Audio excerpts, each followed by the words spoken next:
Psicología de la autorrealización, por Antonio Blay Foncuberta. Aquí comienza la sesión de la mañana del día tercero.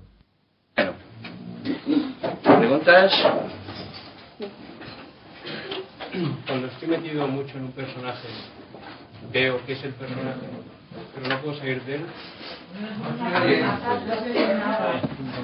Si pregunta que cuando se da cuenta que está viviéndose como personaje y que no puede salir de él, ¿qué puede hacer? Pues seguir viviendo en él, pero dándote cuenta. No olvides que el trabajo consiste esencialmente no en pretender cambiar, salir, eliminar, sino en darse cuenta. Y crecer más y más en este darse cuenta. Y la actitud a tomar si es con otra persona, de seguir, o sea, no reaccionar ante cuando la estás existencia del personaje. Cuando estás con otra persona, pues procura comportarte lo mejor que puedas dentro de los límites de tu personaje, pero nada más. No hay que pretender cambiar nada. Es un trabajo de maduración. Y todo trabajo de maduración, si se quiere acelerar, si se quiere obligar, lo que se hace es impedir la maduración. Entonces hay que tomarlo con mucha calma, tener mucha paciencia, saber que el trabajo consiste en darse más cuenta y vivir más libremente, más gozosamente, incluso dentro de las limitaciones de las que uno se va dando cuenta. Porque si no, si uno lo que quiere es cambiar, y conseguir esto y conseguir lo otro, se está creando un super personaje. ¿Entiendes? Es ser perfecto. Llegar a ser perfecto, pues, superpuesto al modelo antiguo.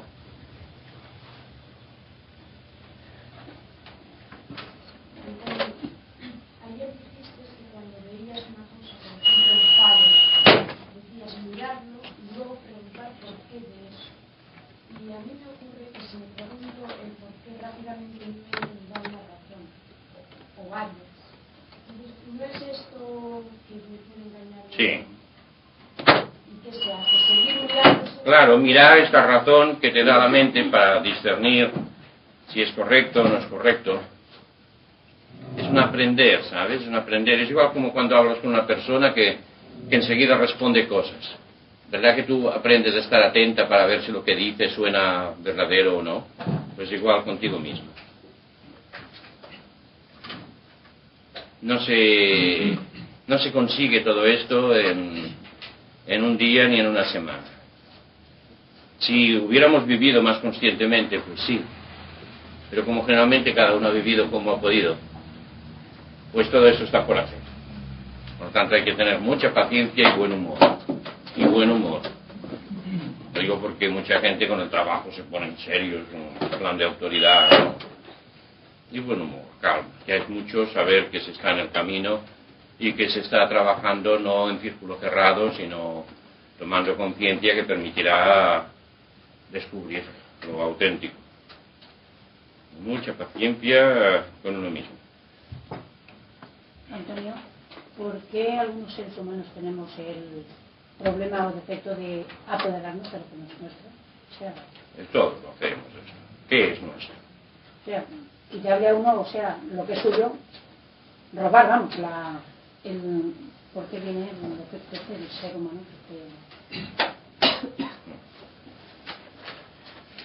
Sí. Es que estoy viviendo lo que me gusta a mí con mucha más fuerza de este sentido social, ¿verdad? De que a cada uno lo suyo. Y yo trataba de darte una respuesta más amplia, ¿verdad? La respuesta más amplia es que, ¿qué tenemos que sea nuestro?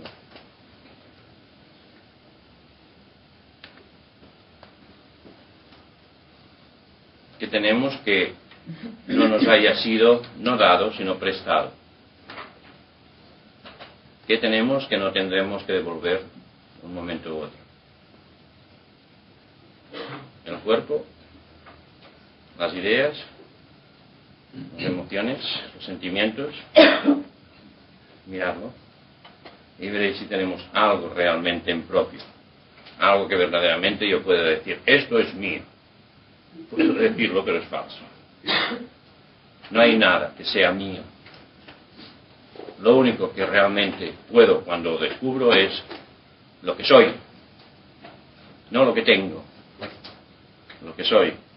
Y eso sí, y eso porque lo soy intrínsecamente, eso no lo he prestado, nadie me lo puede quitar, lo que soy. Pero todo lo que creo tener, todo, en un sentido profundo, y estamos hablando aquí en una perspectiva de trabajo serio, no, absolutamente no existe la propiedad. La propiedad no es nada más que una idea más.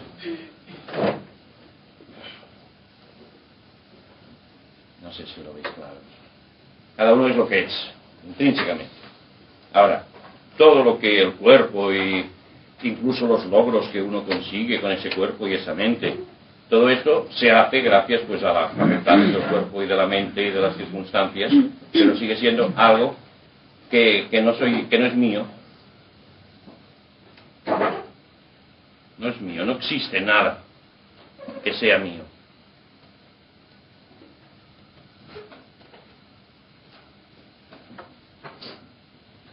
Y en esto consiste la realización. Descubrir que no hay nada que sea mío, sino simplemente ser. Y entonces cuando se va descubriendo eso de que eres, ves que no eres, que no tienes ninguna cosa, pero a la vez es como si estuvieras siempre en tu casa, en todas partes, en todas las situaciones. Pero el sentido de propiedad, esto es el yo-idea. El yo-idea que en el momento en que se siente que se desconecta del fondo, exige del exterior tener cosas para que le den felicidad, seguridad. Y de ahí viene esta ansia de tener. El tener surge de la angustia, de la desconexión del fondo. En la medida que no soy, necesito tener. Porque el tener me da la sensación de vivir más feliz, más seguro, más tranquilo, más lo que sea. Pero es una ilusión. Porque al final todo lo que tengo lo deberé soltar. Todo. Es tan grande y tan arraigado, o sea, el problema este que incluso se llega a matar por conseguir, o sea, el ser humano llegar a matar ya Sí, ya pero tú unir la sigues realidad. hablando, claro, de lo que es el robar oficial, diríamos. O sea, que el ser humano lo ansia tanto hasta llegar a cometer un crimen y Claro, y mil porque barbaridades. se está tan identificado con lo mío, con lo que yo necesito, con lo que deseo. Se está tan identificado que no solamente uno puede robar o matar, sino que uno puede también matarse a sí mismo. Cuando el yo ideal se ve totalmente fracasado, negado, pues muchas veces la persona tiende o a tener una depresión que casi le mata o a matarse activamente. Y las depresiones siempre son esto, Las depresiones psicológicas siempre es este sentimiento de fracaso de lo que yo había creado como ideal. El yo ideal. Y llega un momento que por las circunstancias que sean, pues se va cayendo todo, sea lo afectivo, sea el aspecto profesional, sea el aspecto de prestigio, sea el aspecto económico, y entonces pues la persona cae en una depresión, porque es como la negación de lo que en el fondo había estado anhelando y alimentando toda la vida. Ya que toda depresión es simplemente porque uno siente que se le ha caído en lo que ponía su ilusión. Tan ilusoria era la ilusión como luego la depresión. Es la consecuencia inevitable de vivir sobre realidades falsas. Pero a veces de la depresión tenés justo una fuerza nueva que nos hace... Sí, claro. Puede surgir. Pero por eso no vamos a decir que es buena.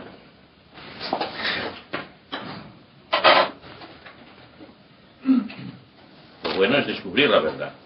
Y para descubrir la verdad no hace falta pasar por las depresiones. En un la mañana se hablaba sobre la mentira consciente. ¿Sobre la? Mentira consciente. La mentira consciente. A ver. ¿Quieres decir el juego social ese que se hace? Sí. Yo no voy a aclarar. Y claro, si tú ves que una persona te está diciendo, ay, qué bien estás, pero que en el fondo lo que está esperando es que le digas que es ella la que está muy bien, tú ves que aquello es una mentira. Eso. Entonces tú puedes elegir seguir este juego, o puedes elegir decir que no. O uno que se está muriendo y vienen las visitas, ay, qué buen aspecto tienes. Y esto se considera obligado. Y nada, te pondrás bueno enseguida y uno sabe que está a las últimas. Todo esto es todo un engaño, ¿verdad? Es todo un montaje que...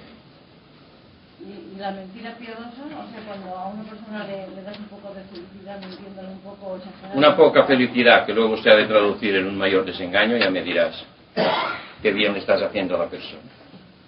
Si un moribundo o una persona que le queda poca vida... Lo mejor que se puede hacer a un moribundo es que se dé cuenta que va a dejar el cuerpo. Que viva muy conscientemente esa situación. O sea, la mentira nunca es buena. Claro, depende de la persona, ¿verdad? Lo que yo considero que siempre es malo es el engaño.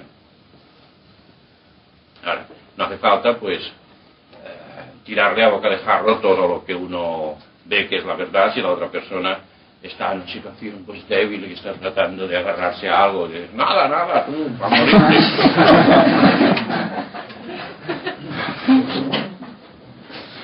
Tú dijiste ayer, que la mentira no era, o sea, mala, cuando tú, queriendo vivir con tu integridad moral, tenías que vivir en, o sea, acorde con la sociedad. O sea, tú podías decirle a una persona que quiere que le digas que es guapa o que está delgada, aunque tú interiormente no lo sientas, pero que como tienes que vivir con acorde con esta sociedad, tú, o sea, para vivir íntegramente tienes que mentir. Porque si te no sales... dije eso. No. Esa es una interpretación tuya, ¿eh? Lo que yo dije es que uno ha de decidir si sigue o no el juego de la mentira social, si sigue el juego, pero entonces que puede hacerlo si lo decide conscientemente. Pero no es que tenga que mentir para seguir la vida social, que es lo que tú estás diciendo. Es más bien una elección, no es que yo justifique la mentira, sino que es una opción que uno tiene, o a seguir el reglamento social como principio, pero muy consciente de que es un juego, o a no seguirlo, y entonces a tenerse a las consecuencias de no seguirlo. Es eso, como principio. Lo digo porque, tal como lo dices tú, parece que está muy justificado entonces cuando conviene decir lo que convenga y nada más. Yo entendía como tú lo has dicho, o sea, lo que pasa es que quizás no he sabido explicarme. Pero yo entendía, o sea, que se puede mentir cuando tú íntegramente estás consciente que lo que dices, o sea, es una mentira, digamos, piadosa o...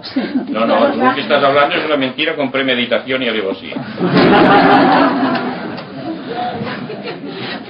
Bueno, yo me entiendo, quizás no sepa explicarlo, pero me entiendo lo que te quiero decir.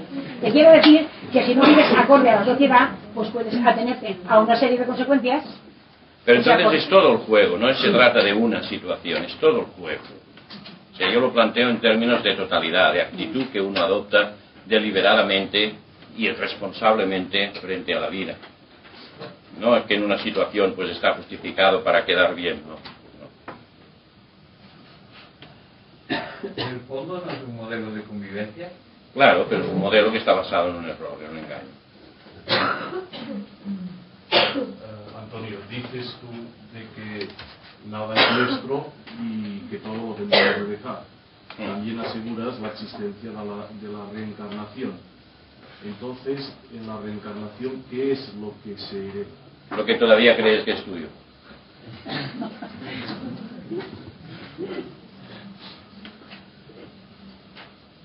Aquello con lo que estás identificado.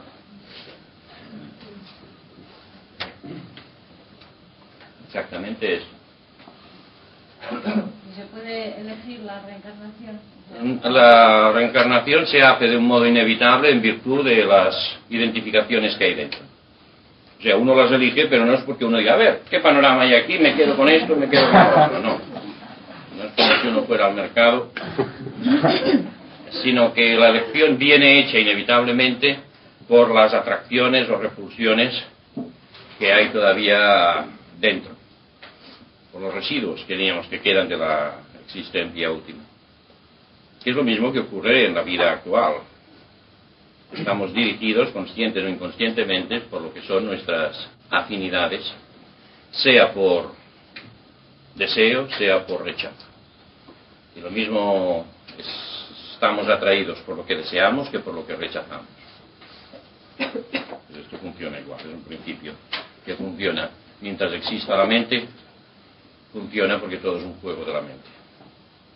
En la medida que yo creo que esto es lo bueno, que esto es lo real, que esto es lo mío, lo que me hace ser, entonces yo quedo atado a esto y esto queda atado a mí, hasta que vaya sufriendo las consecuencias de este error.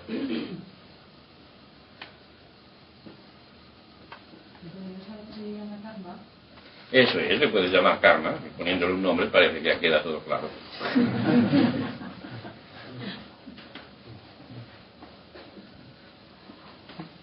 Entonces, si alguien llegase a realizarse totalmente, ya después en la reencarnación ya no tendría ningún... Pues se acabó la historia, sí. Ya no había reencarnación. Y claro, es que esas preguntas, como se hacen desde el punto de vista actual, en el que parece que el único bien y el mayor bien es la existencia en el cuerpo, el suponer que llega un momento en que uno no reencarna más parece un mal.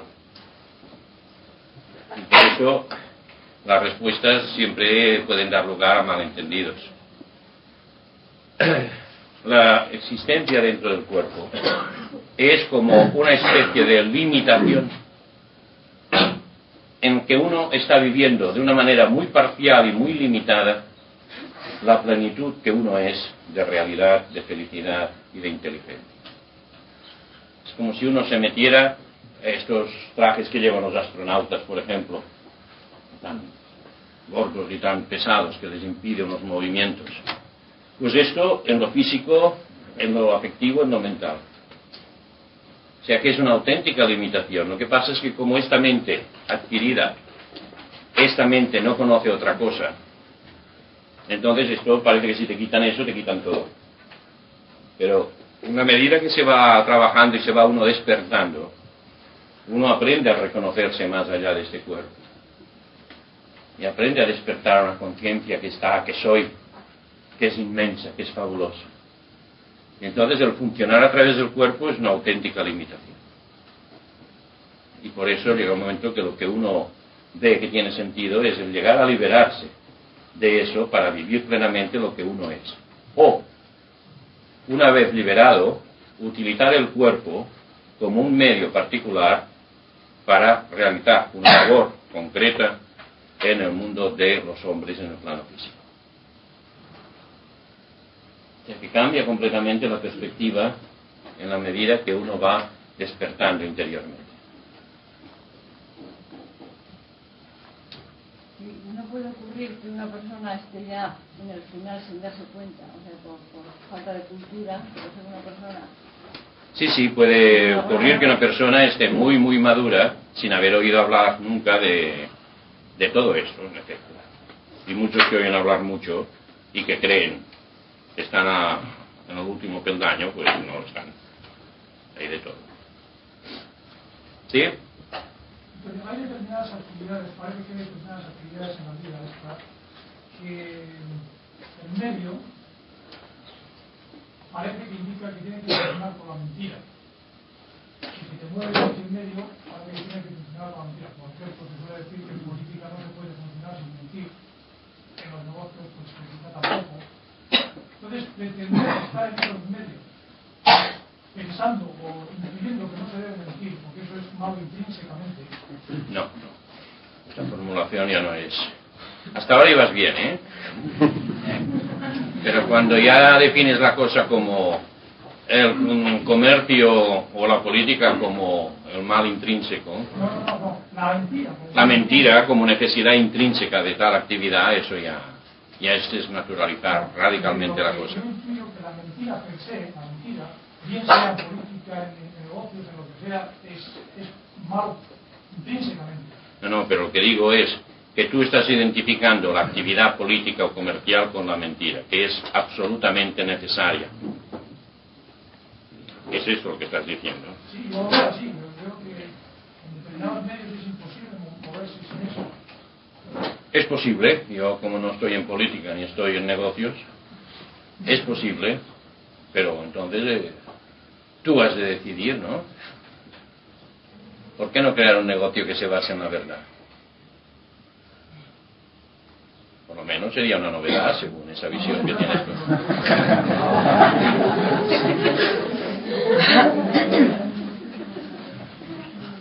Y además con la ventaja de que como los demás creerían que siempre estás diciendo mentiras, no se creerían lo que dices, pues a lo mejor te va a amarte bien. No, pero esto, para mí, tiene sentido si uno monta su vida y acepta el funcionar, pues digamos, en un medio en el que parece que se mueve así, que uno está acostumbrado así, parece que hay que moverse así en ese medio, resulta después una contradicción todo lo que usted pretende hacer en nuestros campos, ¿no? Es posible, pero tú eres quien eliges, ¿eh? No te puedo decir más.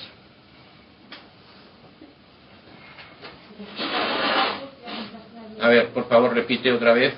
Respecto al trabajo que apuntaste ayer a última hora, de vivir plenamente algo... Dramatizar el yo ideal, sí. Entonces yo me encuentro, hasta ahora siempre que hacía este escrito me salía que se muriera mi madre, ¿no? Y ahora me encuentro como que la he descubierto su mundo y empiezo a aceptar a esta mujer con sus errores. En mi deseo interior sigo necesitando percibir y vivenciar una madre cariñosa a la que no tengo conciencia.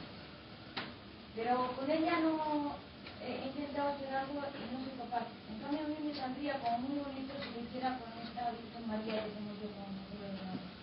No sería irse por la trama. Pero este es el yo ideal, que tu madre fuera la Virgen María. Y está bien si lo hago... Claro, eso es lo que dije. Que es lo que dije, que dramatizaras tu ideal tal como es en tu mente, en tu deseo. Si yo recibo estructuras de los demás, esto es negativo para mí. No, tú no recibes estructuras de los demás. Tú recibes unos impactos, unas informaciones, unos estímulos de los demás. La estructura como tal no la recibes. No es bueno. No, ni es bueno ni es malo, depende de lo que hagas con ella.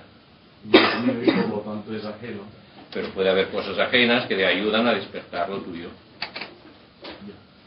Bien, no obstante, es necesario dar, porque si no doy, no soy. Es necesario dar y recibir, las dos cosas. Recibir también. No es que todo lo que eres como ser concreto, de hecho, lo has estado recibiendo.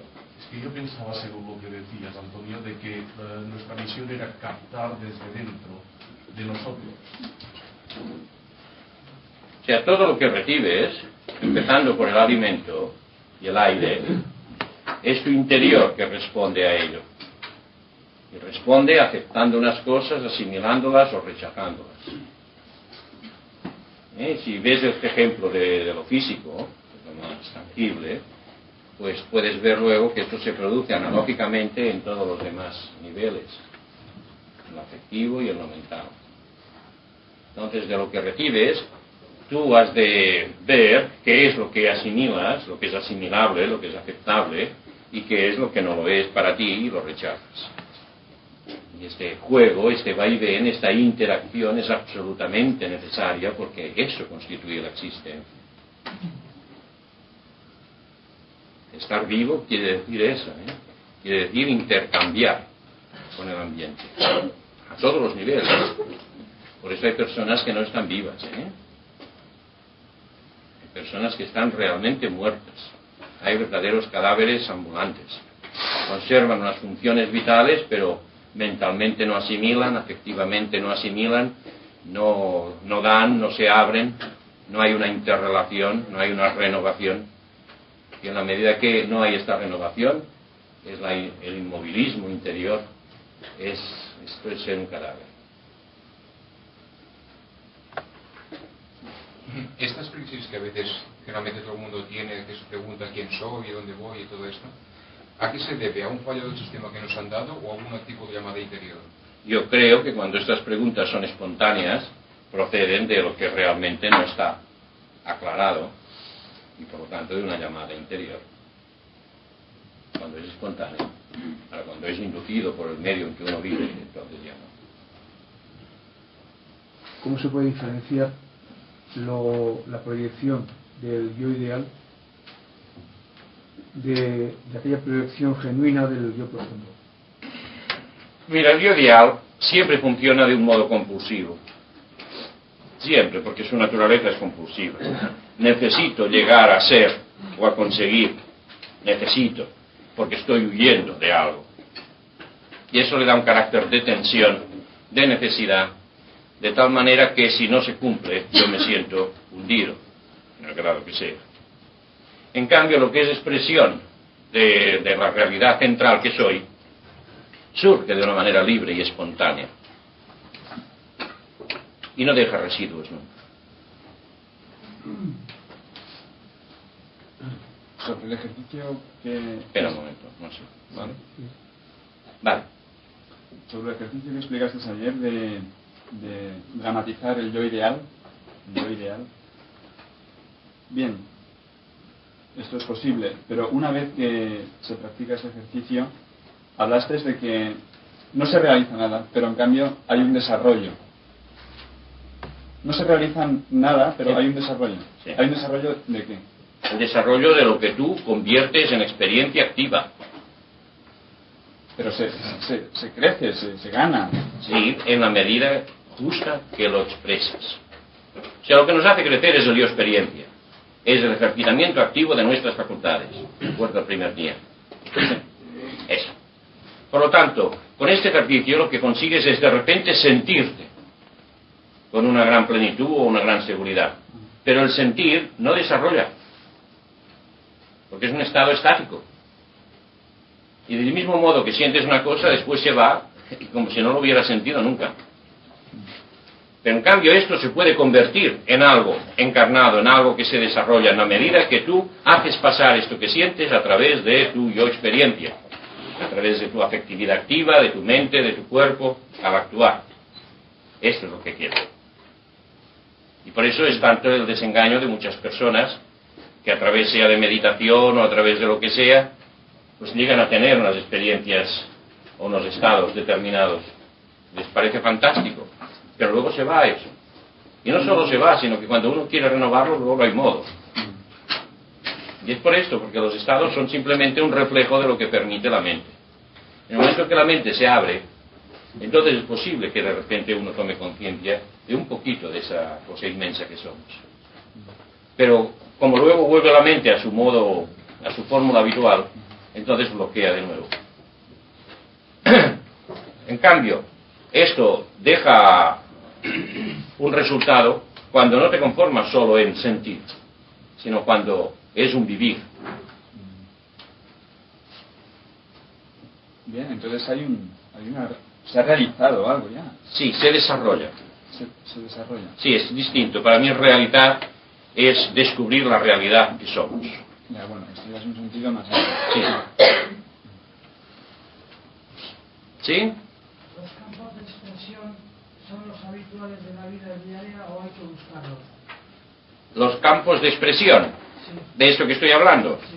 De momento esto puedes utilizar lo que es la vida diaria. Solamente que tu vida diaria, en la medida que lo vivas desde un estado distinto, te parecerán que como si fueran distintos. Pero no hay que buscar nada especial. Cuando llegues a vivir lo de la vida diaria de un modo pleno y de un modo plenamente consciente, entonces descubrirás otros niveles de expresión, de interacción, de existencia, más allá de lo que ahora llamamos vida diaria. ¿Sí?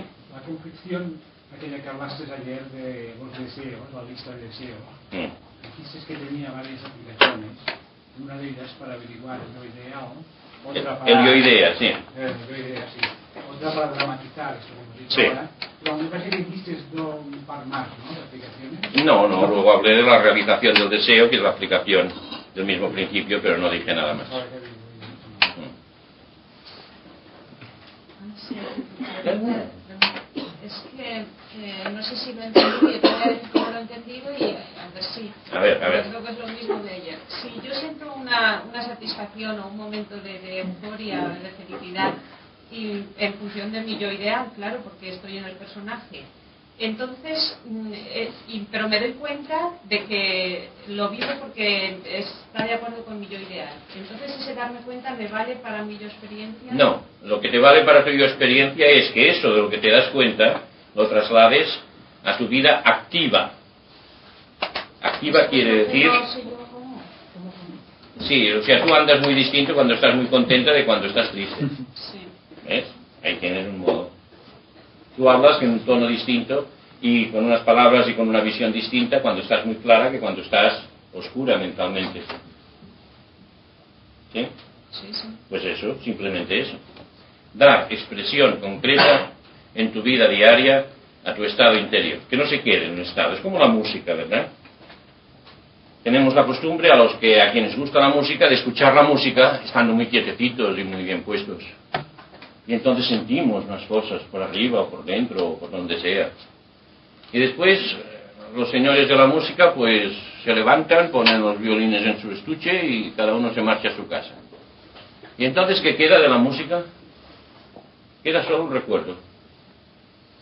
O sea, la música, como toda arte, es para ser vivida, no solo para ser sentida. Por lo tanto, debiéramos ser todos allí los que en la música debiéramos dar expresión. Claro que en lugar de un concierto sería un desconcierto. Pero la música, como todo lo que es algo que se actualiza en la conciencia, es para encarnarlo plenamente. Y por eso los pueblos primitivos pues eran muy sabios, porque no concebían estar sentaditos escuchando como uno daba un concierto de tambor, sino que todos se ponían pues a seguir el ritmo y a dar expresión a aquello. Los modelos a nivel de identidad pueden estar superpuestos, porque pueden existir dos modelos. Sí. Uno que, digamos, corresponde más a aquello que tú sientes que te sienten los demás, pero que si rascas hay otro más profundo que corresponde más con... Y esto es muy frecuente.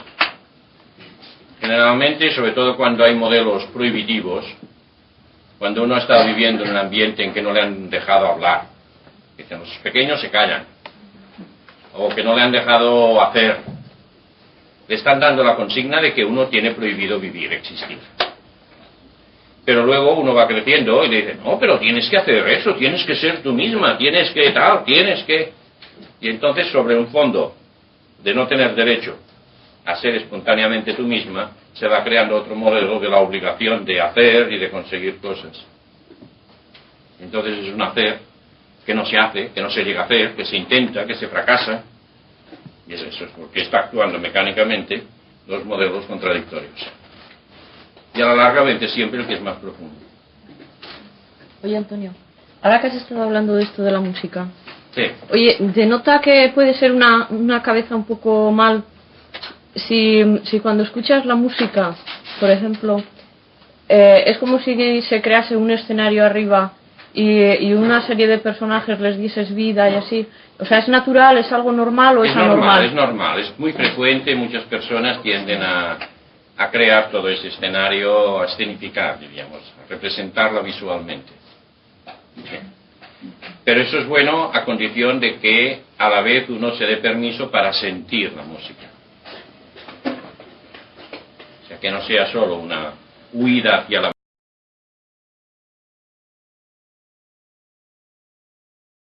un sentir, oír sentir, y entonces que este sentir sea, o se exprese a través de escenas, ¿vale? Pero que sea desde el sentir. O sea, dándose permiso para sentir y expresar lo que uno siente. Eso, dándose permiso. sea que sentir la música es una felicidad positiva, ¿no? Para quien le gusta, sí, claro. Cualquier clase de arte. Cualquier clase de arte. Eso es positivo siempre. Es positivo. O sea, el disfrutar como... Una cosa. Entonces, la cultura que nos da la sociedad, pues, dan, por ejemplo, una obra de teatro y tú te sientas y ves la obra de teatro. Entonces, esto de alguna forma no es válido porque tú no lo estás viviendo. Yo diría que es incompleto. Es incompleto. Es un estímulo, pero que luego no se completa, no se responde a él. Lo ideal sería que después uno actuara en función de aquello. Tuviera como si hiciéramos una segunda función de teatro, en la que uno pues expresa a tal personaje, tal otro, o el argumento, o lo que sea. Por lo menos que se pudiera, como mínimo, comentar de un modo sincero lo que uno ve y siente y piensa de cada personaje, o de la situación. Pero esto en todas las expresiones.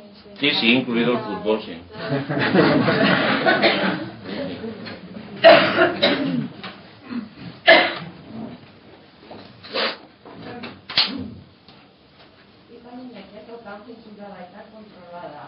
Ahora hablaremos de ello, ¿eh? Aplata un poco.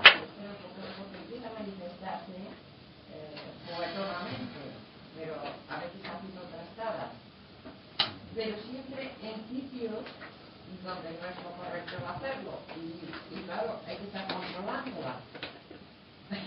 Soy consciente que antes era otro modo de hacerlo, pero es que ahora sigo controlándola. Esperar un poquito que cuando hable de esto, ¿eh? ¿Sí?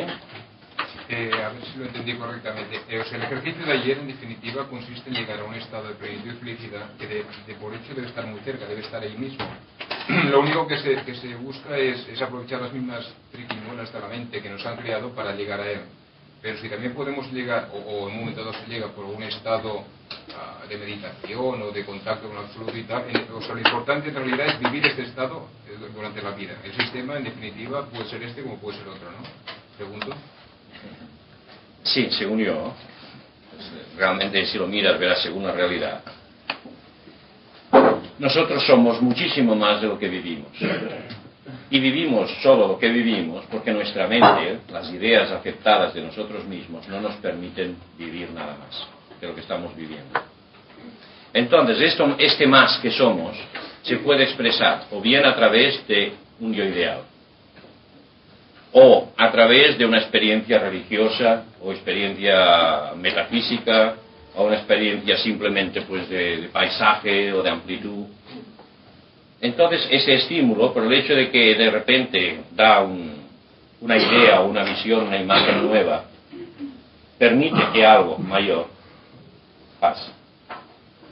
Entonces se ve claro que hay eso grande, pero que nosotros estamos deteniéndolo con nuestra visión pequeña.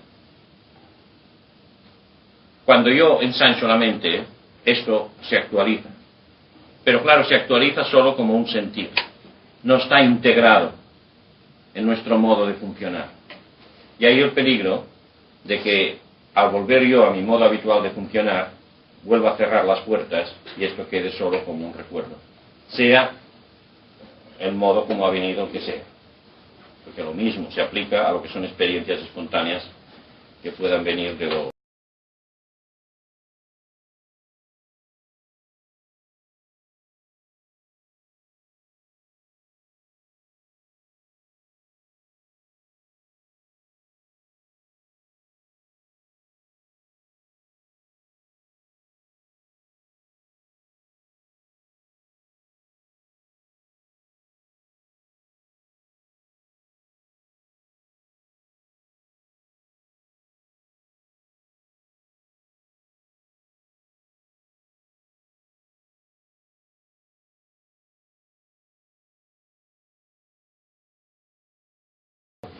toda una cantidad de vida que está esperando ser actualizada.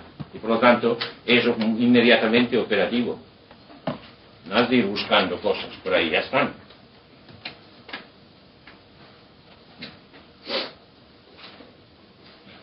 Hasta que cuando uno va haciendo esto, uno llega a vivir con una plena evidencia de que es constante, que hay esta inmensidad por ahí, que soy esa inmensidad, pero que estoy viviendo en una pequeñez extraordinaria.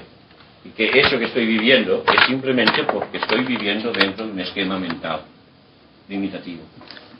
Entonces uno, cuando esto se da cuenta, y solo se da cuenta no teorizando, sino experimentando, entonces va viniendo el atreverse a vivir con la mente abierta. Y en la medida que uno vive con la mente abierta, pero despierta, capaz de integrar, de ordenar las cosas, pero sin tensión, entonces se va transparentando más y más esa conciencia mayor.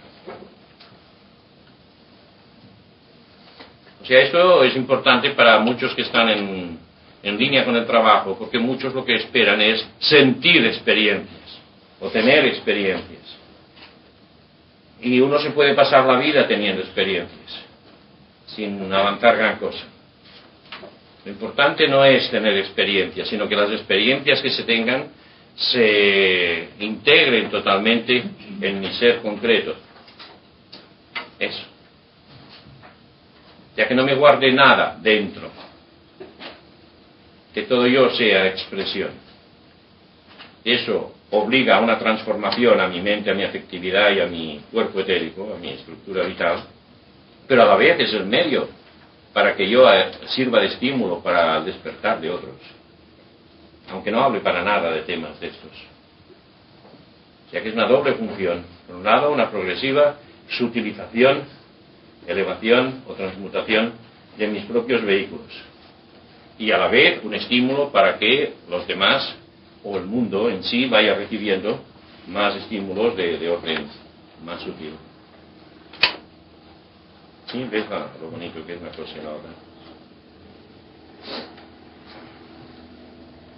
¿Sí? Sobre lo que he dicho antes de los dos personajes, lo que quiere hacer y lo que no debes hacer, ¿es así o también puede ser el personaje que quiere hacer y la idea de que no puedes hacer?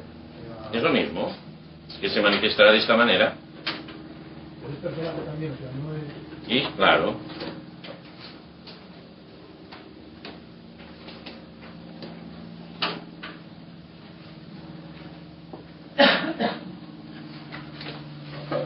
O sea, si con lo que he explicado, si lo vais entendiendo, veréis hasta qué punto nuestra existencia es una existencia limitada, artificialmente limitada. De qué manera lo que estamos viviendo viene dictado por esa cantidad de ideas, de creencias, de consignas que están funcionando desde dentro. Y cómo uno cree ser lo que vive conscientemente, pero de hecho está funcionando en uno lo que uno no se da cuenta que está existiendo dentro de uno. O sea, uno cae en la cuenta de que está viviendo de un modo minúsculo, siendo una realidad inmensa.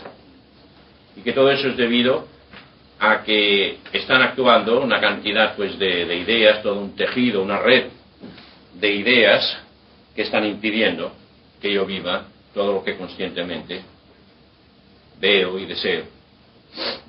De ahí surge pues la necesidad de hacer un trabajo a ese nivel de las consignas, de los condicionamientos, del yo-idea, de todo lo que hay en el inconsciente, que es una continuación ahora del trabajo, ¿verdad? El trabajo, os dije, limpiar el inconsciente. Una parte del trabajo, una fase del trabajo. Pues ahora vamos a hablar más específicamente de esto. La necesidad de limpiar el inconsciente.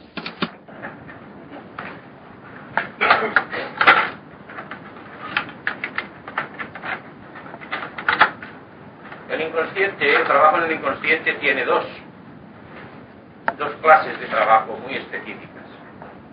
La primera forma de trabajo es que yo cambie las ideas o creencias que hay en el inconsciente, o sea, que yo reeduque ese inconsciente. La segunda parte es que yo liquide todas las situaciones que han quedado pendientes en el inconsciente. Son dos trabajos distintos. ¿Entendéis?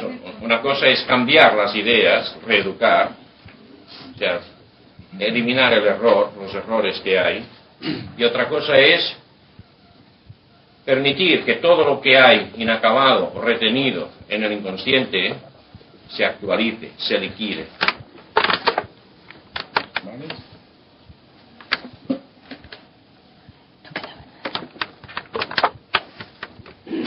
Veamos cómo reeducar el inconsciente.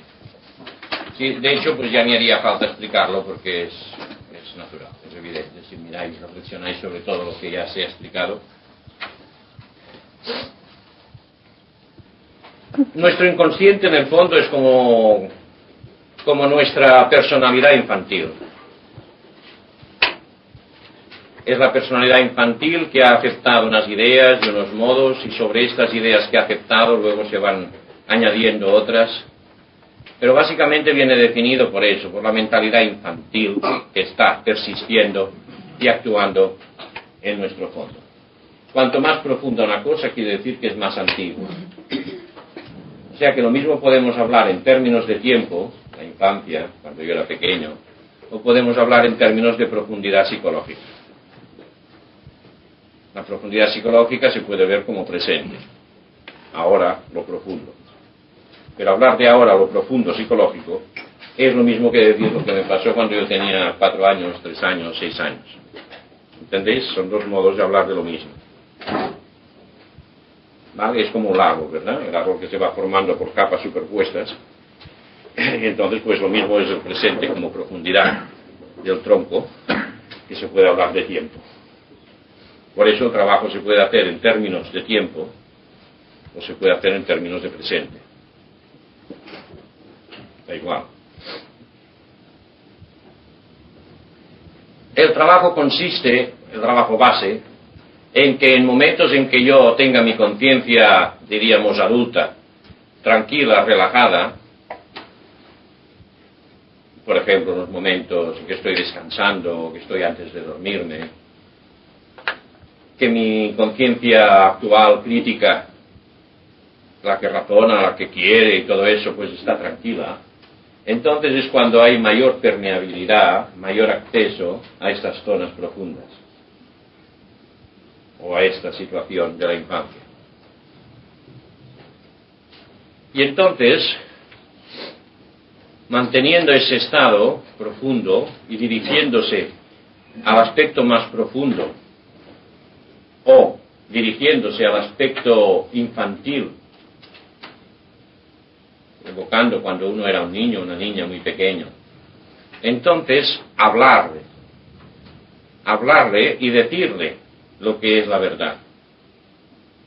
Decirle, mira, tú no eres ese niño o esa niña que ahora se vive de esa manera desgraciada o triste o enfadada o tal, sino que realmente lo que tú eres un foco inmenso de energía, un foco inmenso de claridad, de luz, y un foco inmenso de felicidad y amor.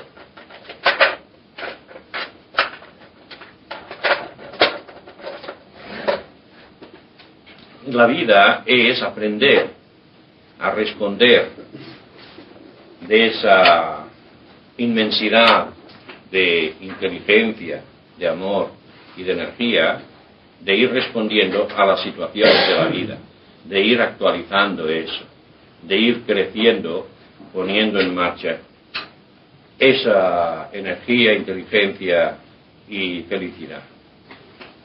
Por lo tanto, tú como identidad no eres ese niño que crees ser, eso es la idea que has adquirido, es lo que ha venido del exterior.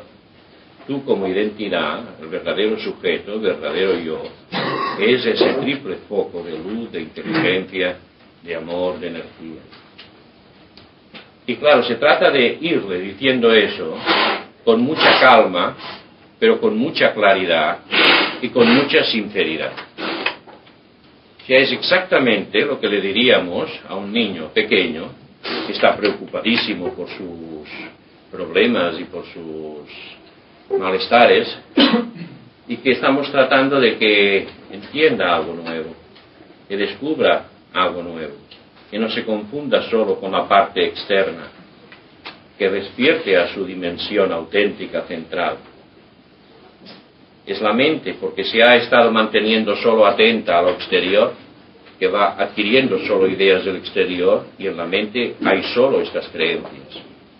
Pero que la mente aprenda a abrirse al fondo que uno es, y aprenda a reconocer ese fondo, y permita que ese fondo sea el que vaya respondiendo más y más. Que es una reeducación de la mente del niño. Y repetir eso mismo que he dicho, más o menos, una y otra vez con calma. No hay que darle grandes argumentos. No hay que convencerlo a base de argumentos. Simplemente es mostrarle de una manera explícita la verdad, de una manera simple, clara, la verdad, una y otra vez. Tratando de sentir, de evocar con claridad lo que se corresponde a cada foco. Yo digo que es claridad, que es inteligencia, que no me quede solo con la palabra inteligencia, sino que evoque el estado de claridad y lucidez. Porque el inconsciente entiende más estas sensaciones, estas evocaciones vivenciales, que no los conceptos. Cuando yo digo que es un foco de amor-felicidad, que yo evoque la capacidad que hay de sentir amor y felicidad. Y que evoque eso, es esto. Pero es un foco del que sale esto y mucho más. Y esto repetirlo una y otra vez. Una vez que ha pasado unos minutos, unos 8 minutos, 5 minutos, con mucha calma, instruyendo a la mente, entonces, en un segundo tiempo, que viene a continuación, sin interrupción, es imaginar a ese niño cómo debe o puede responder a las situaciones de su infancia, pero viviendo ya como foco. O sea, ¿cuál sería la respuesta a las situaciones si yo me vivo como plenitud de amor? O sea, viviendo desde mi conciencia profunda, no solo pendiente de lo exterior, sino viviendo desde mi fondo y vivir lo exterior desde este fondo.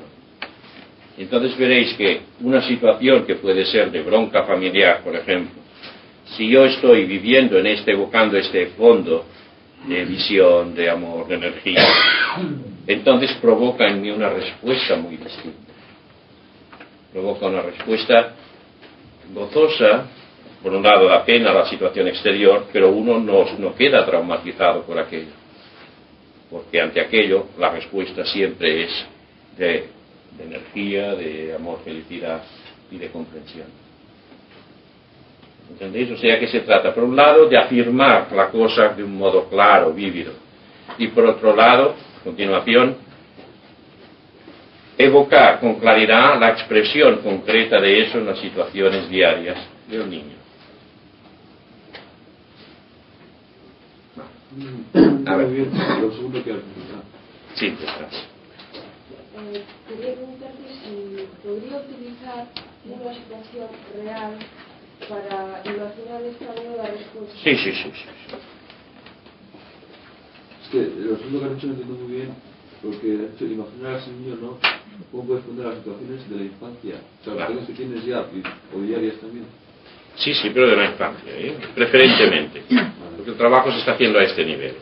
Lo que digo ahora no es para solucionar los problemas de ahora. Es para reeducar la mente profunda, la mente infantil. Por lo tanto, lo posible ha de mantenerse en ese estadio de infancia. Los recuerdos que tienes. ¿Tienes un sistema para recordar la infancia? No te falta, lo que te venga. Si no te viene, te imaginas situaciones, es igual. Lo importante aquí no es tanto ahora solucionar tal problema particular de la infancia, sino la reeducación de la mente infantil. Ese trabajo es simple, ¿veis? No ha de ser una técnica fría, ha de partir de la comprensión adulta, en la medida que intuís que realmente la identidad constante de uno es este triple foco. Y entonces ser consecuente es instruir a la parte infantil que está todavía presente con las ideas antiguas e instruir esta mente de acuerdo con lo que es la verdad tal como la intuís. O sea, la cuestión es imaginarte un momento de tu infancia. ¿Es esto? ¿No he entendido bien? Primero, son dos tiempos, ¿verdad? Sí. Primero es simplemente situarte en tu estadio infantil. Sí. Y entonces hablar a ese niño o esa niña con mucha claridad y decirle que no es esa niña tal como se cree ser, que esto solo es la parte externa, que realmente uno es un foco inexhaustible de energía, de inteligencia y de amor, felicidad. Y eso repetirlo muchas veces, evocando con claridad qué quiere decir cada cosa de estas. Esa es la primera parte. Y luego la segunda parte viene la aplicación de esto a las situaciones concretas de la vida. Para que el niño entienda que no se trata solo de algo que es, sino de algo que vive, algo que es dinámico, y que en la existencia uno puede aprender a responder desde el fondo, en lugar de responder solo desde la mente esta externa. Pero entonces, para hablarle a este niño y decirle, tú no eres esto que te han creado, tú eres amor, felicidad, entonces a veces pues te pueden venir imágenes de momentos que lo has pasado muy mal en tu infancia. Sí, la primera parte es solamente recordarte a ti de pequeña en general, sin ninguna situación en particular. Una vez está hecho esto, entonces puedes evocar esta situación particular que recuerdes.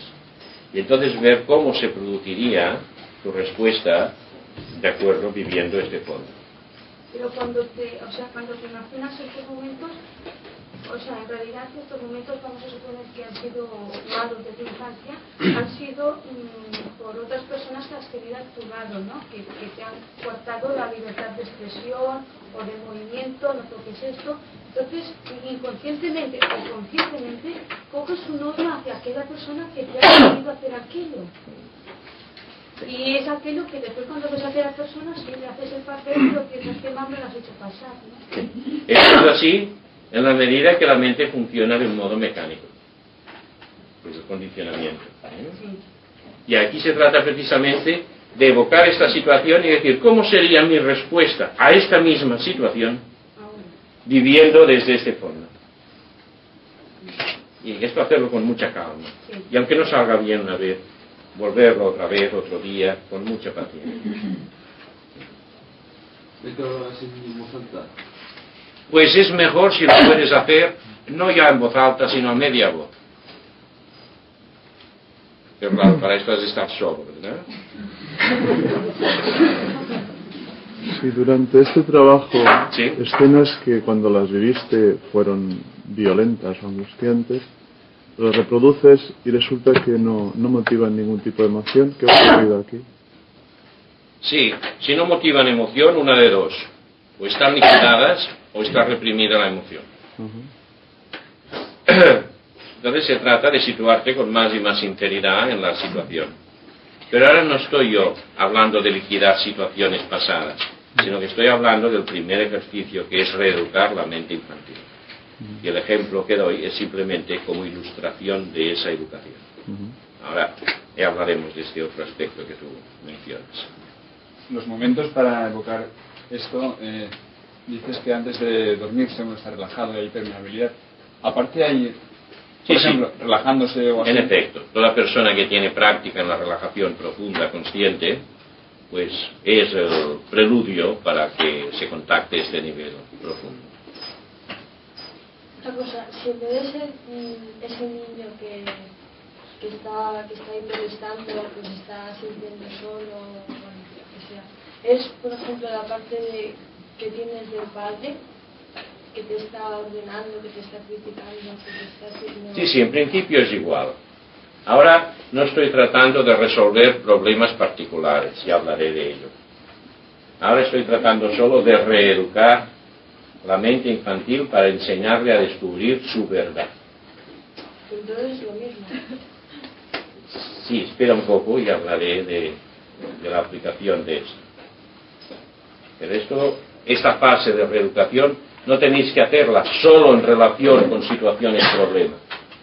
Aunque no hubiera ninguna situación problema, esa reeducación debe hacerse exactamente igual.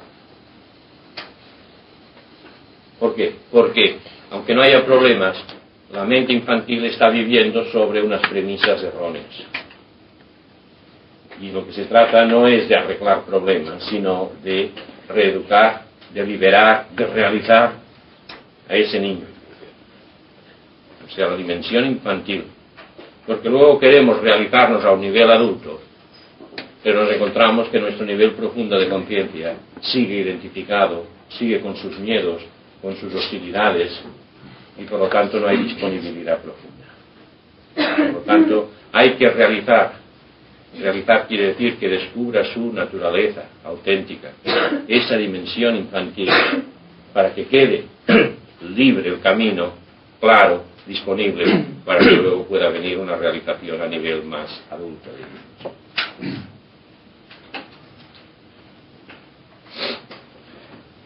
Ese trabajo ha de hacerse incansablemente. No es un trabajo para hacer 2 o 3 días. La reeducación de la mente infantil requiere meses de trabajo diario. Porque la eficacia depende de la profundidad del estado que consiga evocar. Y claro, esa profundidad no se alcanza de entrada, y a veces hay días que se alcanza y al día siguiente no se alcanza. Y solo la persistencia, el trabajo perseverante va permitiendo ir ganando una mayor profundidad. Por lo tanto, es un trabajo a hacer sin ponerle tiempo.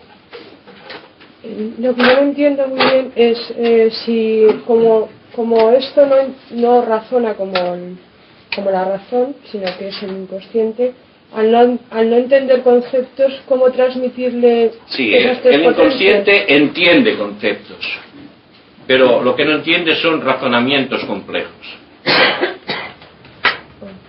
O sea, por lo tanto, es necesario la afirmación simple de la verdad. Pero luego lo que hace efectivo eso que entiende es la vivencia que acompaña a la cosa, sea de claridad, de sentimiento, de emoción, y luego la imagen. Y por eso se hace intervenir esos 3 factores que son los que utiliza como lenguaje el inconsciente. ¿Sí? Yo quería preguntar si una vez que hemos hecho este ejercicio en el que hemos dejado aflorar algunas cuestiones también en el que hay sentimientos de violencia. ¿Sentimientos de? De violencia. Y quiero pasar al caso siguiente, que es cómo sería esta respuesta desde un fondo de amor, felicidad y energía. Puedo encontrar como difícil hacer este paso. Pues no, verás que no es tan difícil como parece. Verás que la violencia la verás que es como una reacción superficial, y que si eres capaz de evocar un sentimiento profundo tuyo de bienestar, desaparece la razón de la violencia. O sea, la violencia es un mecanismo reactivo de defensa. Ataco aquello que me amenaza. Pero si yo no me siento amenazado porque estoy viviendo una dimensión mía más profunda y más sólida, entonces se cae sola la violencia esa. Por eso ese trabajo va produciendo su propio efecto. Y suponiendo que no logrará, por ejemplo, en una vez solamente actualizar estos sentimientos. Ya digo que todo esto hay que hacerlo incansablemente, con mucha paciencia y buen humor.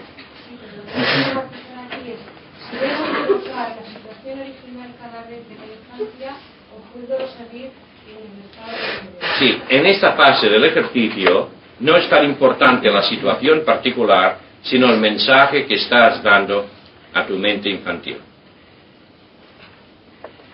Por lo tanto, lo que interesa aquí es repetir eso, aunque de momento no sea aplicable. Es fase de reeducación de la mente. profunda. ¿Se pueden hacer con situaciones también que sean positivas de la infancia? Claro que sí, sí, sí. Ayudaría más a cada uno. Después ya verás que se hace con todo. Sí. Si estamos actuando profundamente con estas tres potencias, con la potencia, con nuestra potencia unitaria diariamente, podemos llegar a ser espectadores de nosotros mismos.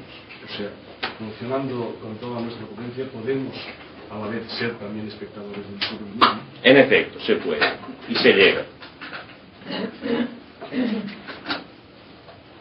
Pero espectadores que a la vez están funcionando al 100%. Para no liarnos mucho con las palabras, la mente infantil es el inconsciente. Es el inconsciente en su aspecto más profundo. Pero no se interpreta como subconsciente eso. Da igual, poner subconsciente, si con eso encaja tu esquema mental, poner subconsciente. Lo importante es entender de qué hablamos. El nombre le pones tú el que te guste más. ¿Sí?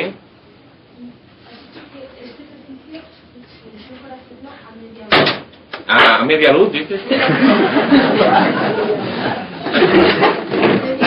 A media voz, sí, sí.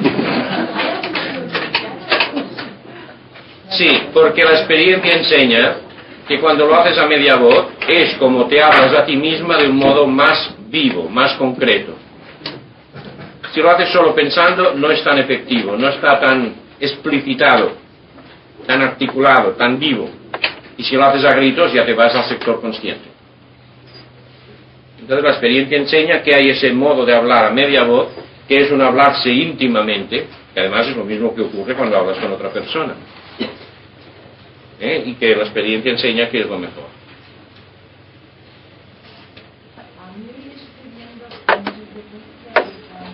Fuerte, por favor, que no sé si es que todos habláis más bajito o que yo soy un poquito más sordo de antes. Y sí, pero yo tengo mal oído.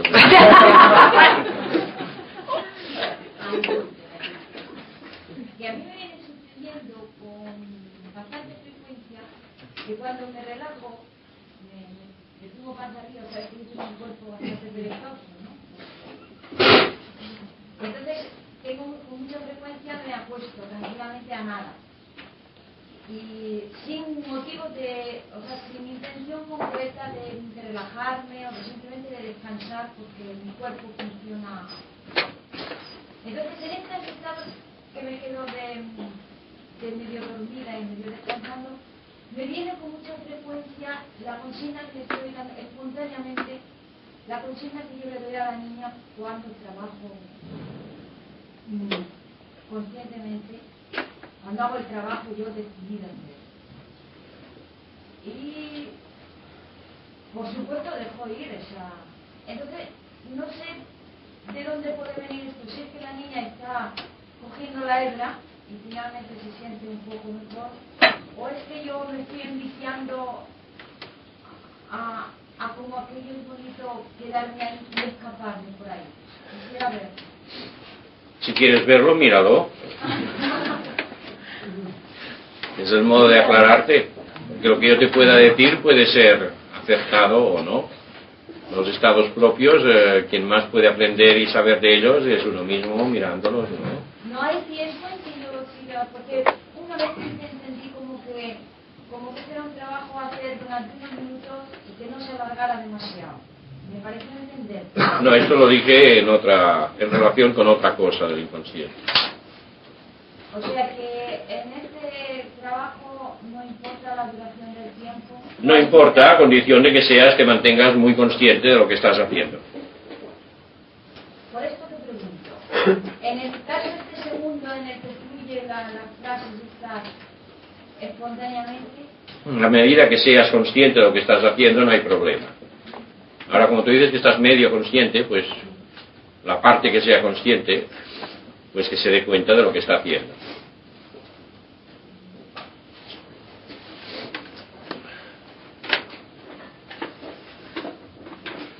Solo este ejercicio hecho persistentemente con sinceridad, producirá cambios inmensos. Cambios que vendrán de un modo muy sutil, pero que serán a veces, en unos momentos dados, como aparatosos. Porque estamos cambiando la base de nuestro funcionamiento automático. Hasta ahora ha funcionado automáticamente los miedos, las rebeldías, la autoprotección, la huida, etc. Y eso está metido en nosotros. Y esto sale sin que uno se dé cuenta. Entonces, en la medida que se va cambiando esa mentalidad infantil, se manifiesta porque donde antes había una huida, ahora de repente surgirá una actitud espontánea o de gozo o de ira por la cosa, hacerle frente, ya que se irán produciendo cambios que no necesitan ser exteriormente ni muy rápidos ni muy aparatosos, pero que se notará que, digamos, hay un coeficiente que va aumentando de positividad básica.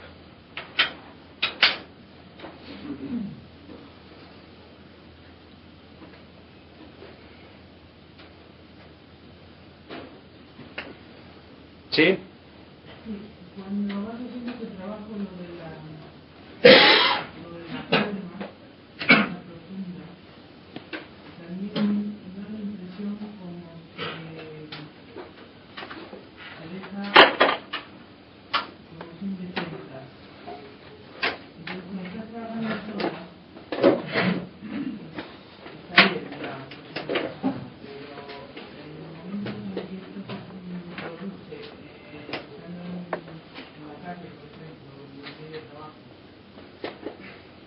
la sensibilidad es bastante fuerte, entonces ahí, ¿qué haces? Sí, si notas eso, quiere decir que de momento quizá conviene que pongas un acento especial en el aspecto energía o realidad profunda de ese foco. Aunque trabajes los tres aspectos, poner un énfasis especial en el aspecto energía profunda, porque quiere decir que te sientes débil. O sea, es hacer lo mismo, pero dedicándole un minutito especial al aspecto energía profunda o realidad profunda, invulnerable.